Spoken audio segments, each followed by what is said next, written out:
Hello friend, welcome you on teachers point. Basically आज हम अगर बात करें तो मिडविल इंडिया के पार्ट 3 के बारे में डिस्कस करेंगे।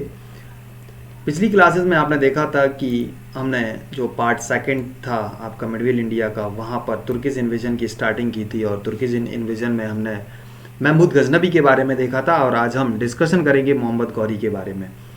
बेसिकली मोहम्मद गौरी की अगर हम बात करें तो मोहम्मद गौरी ने भारत पर लगभग 1175 ईस्वी से 1206 ईस्वी तक भारत पर कई बार अटैक किए और इसके बारे में हम विस्तृत जानकारी डिस्कस करेंगे।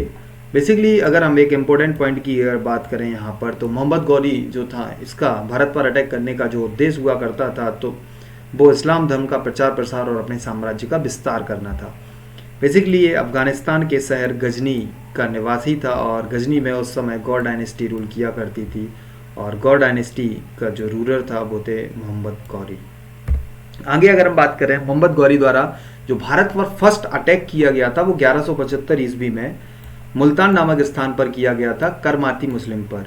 और उस समय मुल्तान की अगर हम बात करें तो Multan basically right now Pakistan का पार्ट है। जैसे कि बीरन सहबाग को आप जानते हैं, मुल्तान के सुल्तान के नाम से जाना जाता है।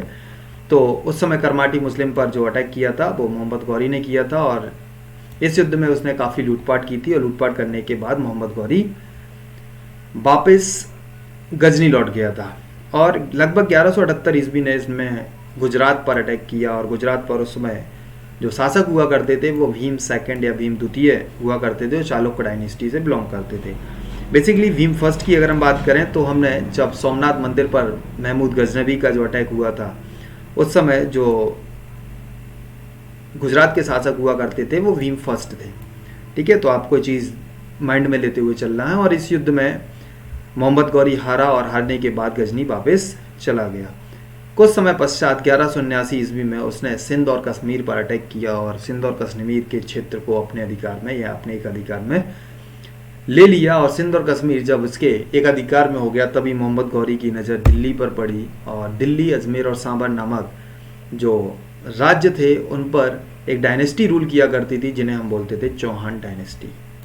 और इसी चौहान डायनेस्टी के जो शासक थे जिनका नाम था पृथ्वीराज चौहान, जो काफ़ी प्रतापी और युद्ध कौशल में निपुण शासक माने जाते हैं। और पृथ्वीराज चौहान की ही प्रसिद्ध जो पुस्तक है पृथ्वीराज रासो, जिसे चंद्रवरदाई या इनके जो चंद्रवरदाई थे जो पृथ्वीराज चौहान के वो प्रमुख मित्र कह सकते हैं या उनके कोर्ट राइटर्स भी थे।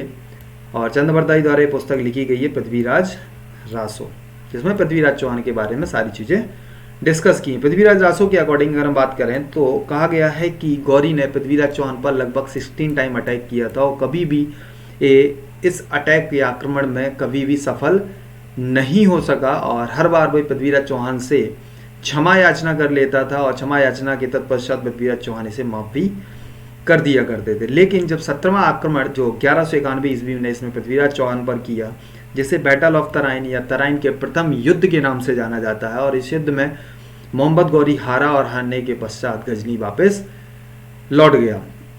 तभी पृथ्वीराज चौहान ने सोचा अब गौरी दोबारा से भारत पर अटैक नहीं करेगा और पृथ्वीराज चौहान अपने प्रेम प्रसंग में लीन हो गए। बेसिकली पृथ्वीराज चौहान कन्नौज के एक शासक थे जयचंद, और जयचंद की ही पुत्री संयोगता से इनका काफ़ी गहरा प्रेम प्रसंग था। और एक बार हुआ क्या कि जयचंद के दरबार में एक स्वयंवर रचाया गया संयोगता के लिए और इसमें पृथ्वीराज चौहान को नहीं बुलाया गया। तभी पृथ्वीराज चौहान इस बड़े स्वयंवर में से संयोगता को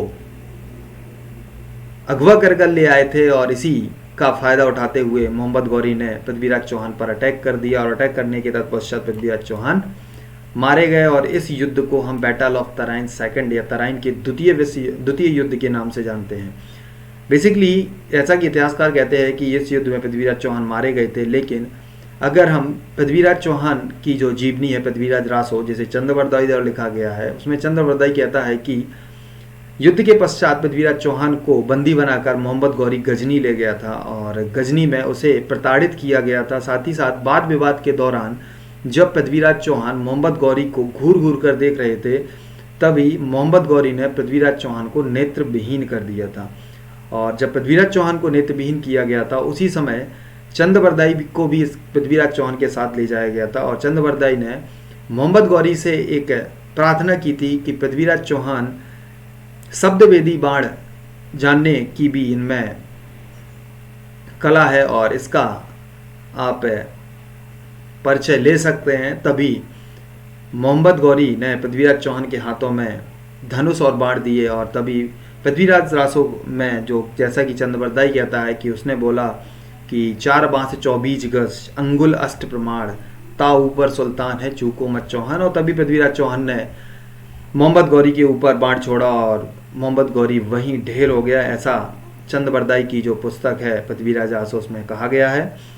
लेकिन बहुत सारे इतिहासकार इस चीज़ों को काल्पनिक मानते हैं और उनका मानना है कि पृथ्वीराज चौहान तराइन के द्वितीय युद्ध के दौरान मारा गया था।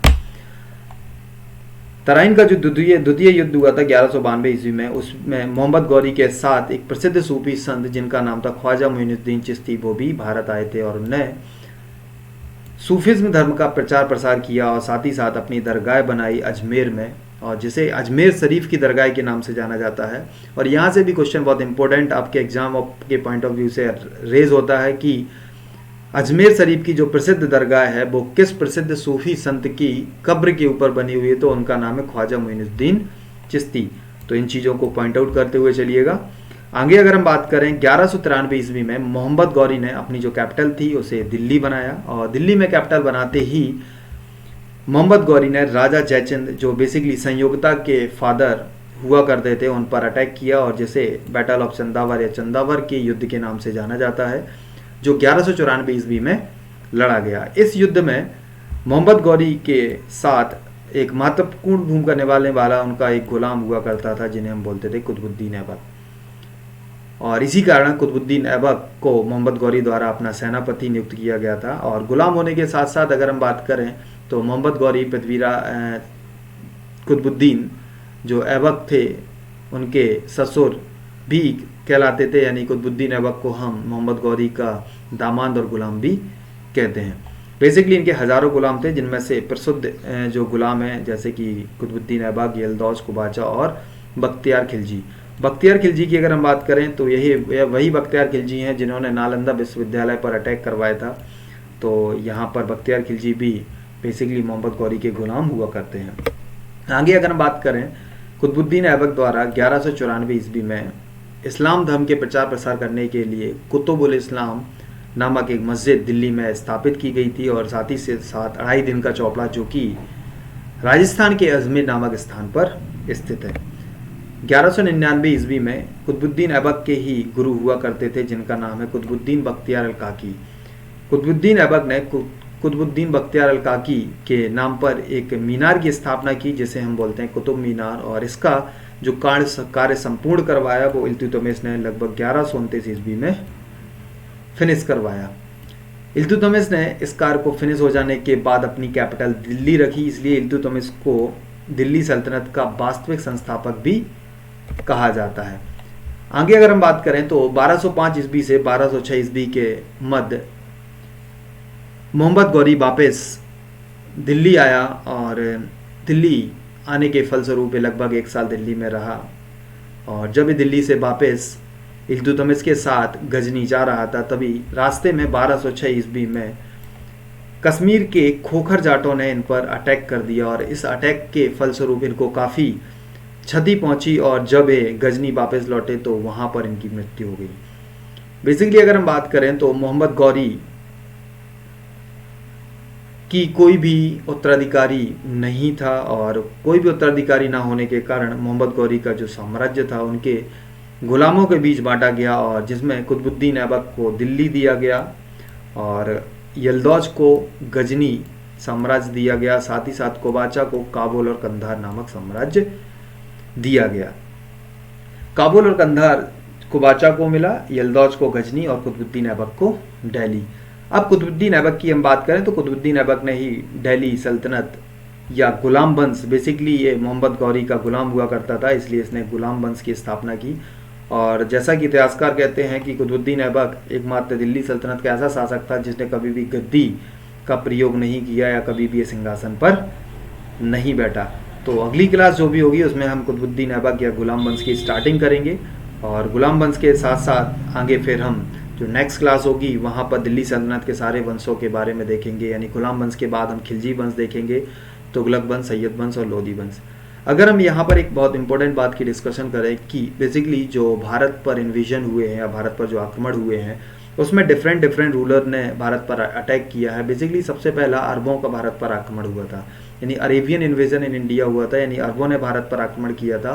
उसके बाद महमूद गजनबी और मोहम्मद गौरी दोनों तुर्किस थे, और मोहम्मद गौरी के बाद इनके गुलाम जो थे उन्होंने दिल्ली पर रूल किया, और सारे गुलाम जो थे इनके वो टर्किस ही कहे जाएंगे।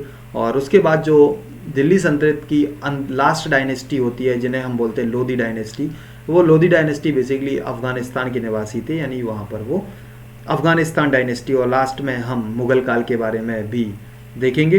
ठीक है, तो आप हमारे साथ बने रहिएगा। अगर आपको वीडियो अच्छा लगा हो तो अपने फ्रेंड सर्कल में शेयर करिएगा, लाइक करिएगा और सब्सक्राइब करिएगा। Thank you very much.